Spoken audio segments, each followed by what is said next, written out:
Hi, Bobcats, and welcome to Chapter 3 of Bearwalker.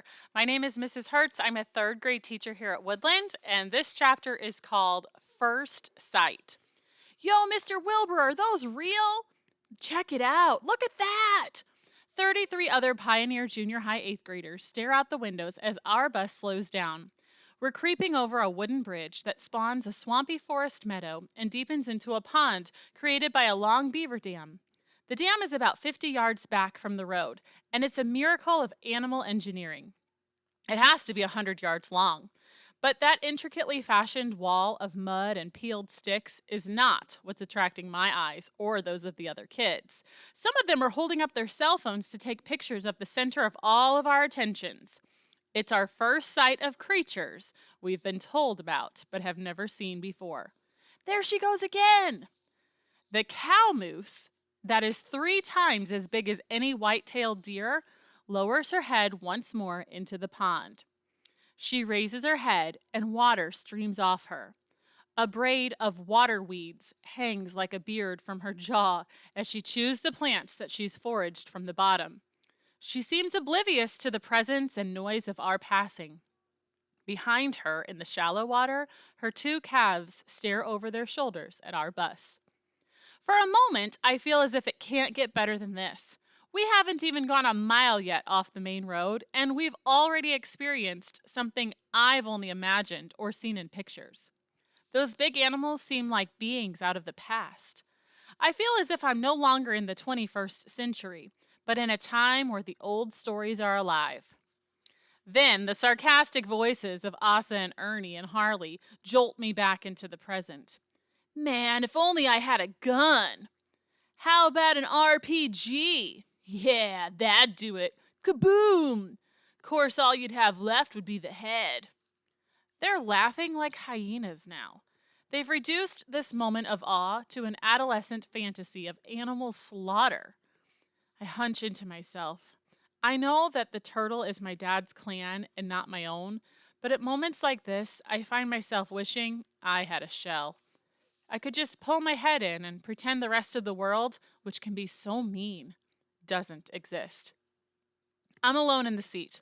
Mr. Wilbur stood up and moved back along the aisle when the 3 moose first came into sight.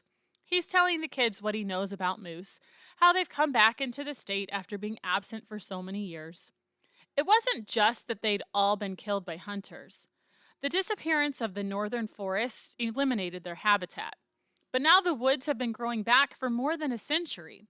With forests to return to, moose have been slowly spreading west from Maine into New Hampshire, Vermont, and now the Adirondacks. How does he do it? He's actually managed to quiet Asa and his clique with his soft-spoken lecture. He's up to the challenge of handling 34 8th graders on a bus where he and the driver are the only grown-ups. The other adults coming to Camp Chuckamuck with us are in the smaller van with all the camping gear. 3 parents and Mrs. Smiler, the girls' PE teacher. They fell behind when we had to stop for gas. Mr. Wilbur drops back into his half of the seat again. Don't, he says, and then he waits. Don't what? I finally reply. Take a guess. Don't let those guys get to me when they are being jerks? Bingo! Well, that's easy for you to say. You're a 6-foot-tall adult teacher. There's a longer silence this time. I'm looking out the window, but except for an occasional chipmunk or red squirrel taking its life into its paws to scurry across the road in front of the bus, there's no sign of any other animals. I suppose I could tell you, Mr. Wilbur says, his voice slow and careful, that kids who are bullies and loudmouths are that way because they don't feel good about themselves. You know a person is not born a bully. So it's not like my situation, eh? I answer. I always have an answer when I'm in this kind of mood. Not like being born the runt of the litter? Barren, Mr. Wilbur says, directing my gaze out the window. Look up! I do as he says. We enter another cleared area, an old decking ground for logging where the trees were cut back and a hillside is exposed. You can see the sky over the hill, and there, even though it is early afternoon, is the full moon. It is just hanging there, luminescent in the west, almost as visible as it would be at night. Full moons in the autumn can be like that.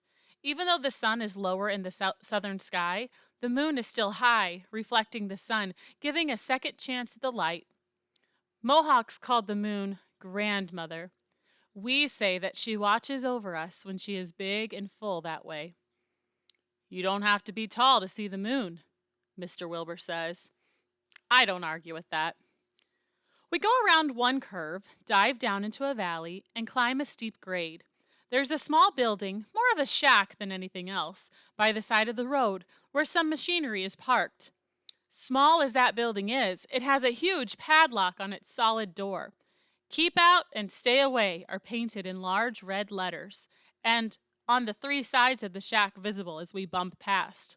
What is being kept in there? Just past that mysterious shack, the road abruptly narrows. It's just wide enough for our bus as it passes between two steep rocky hills. Another mile or so, and we come out of the gap. Now I can see the blue of water glinting ahead of us. We turn again, and then we're there. When you come to a new place, pay attention. That's one of the things my dad and mom have often told me. Part of it is from their military training, and part of it is just the old Mohawk way.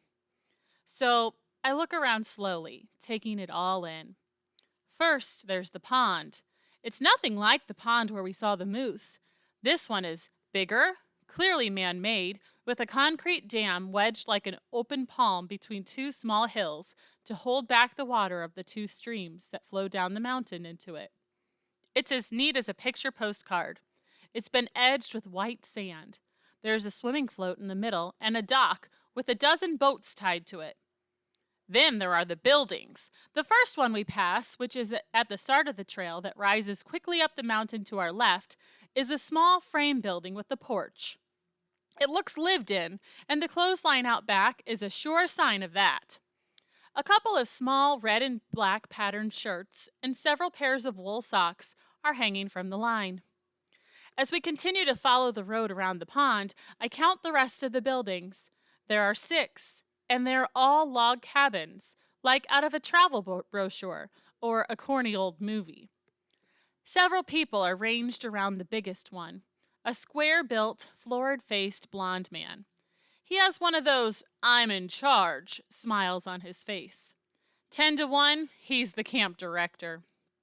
He and the 2 others with him wear khaki uniforms with little triangle-shaped designs stenciled on the left pockets, yellow ball caps with the same triangle, and identical blue and white sneakers. Their welcoming grins look as manufactured as their clothing. Clones. I amend my first impression when I notice the older-looking couple standing a little off to the side. They look like real human beings. They both have deeply tanned faces. The woman wears a floral-patterned dress, like those Grandma Kettery favors. The man holds a pipe in one hand and a splitting axe in the other. His clothes look like larger versions of the ones I saw hanging on that line. The square-built blond man notices them just then. He turns and waves a hand at them in a dismissive gesture, and they disappear back around the building. 2 medium-sized, single-story cabins lie to each side of that main building, rustic signs on their long walls. Chickadee Junction Girls Bunkhouse. Cornier than Iowa, but the boys' bunkhouse is worse. Hawk Haven, it reads. Hawk Haven? No haven for me if all the boys will be staying together there.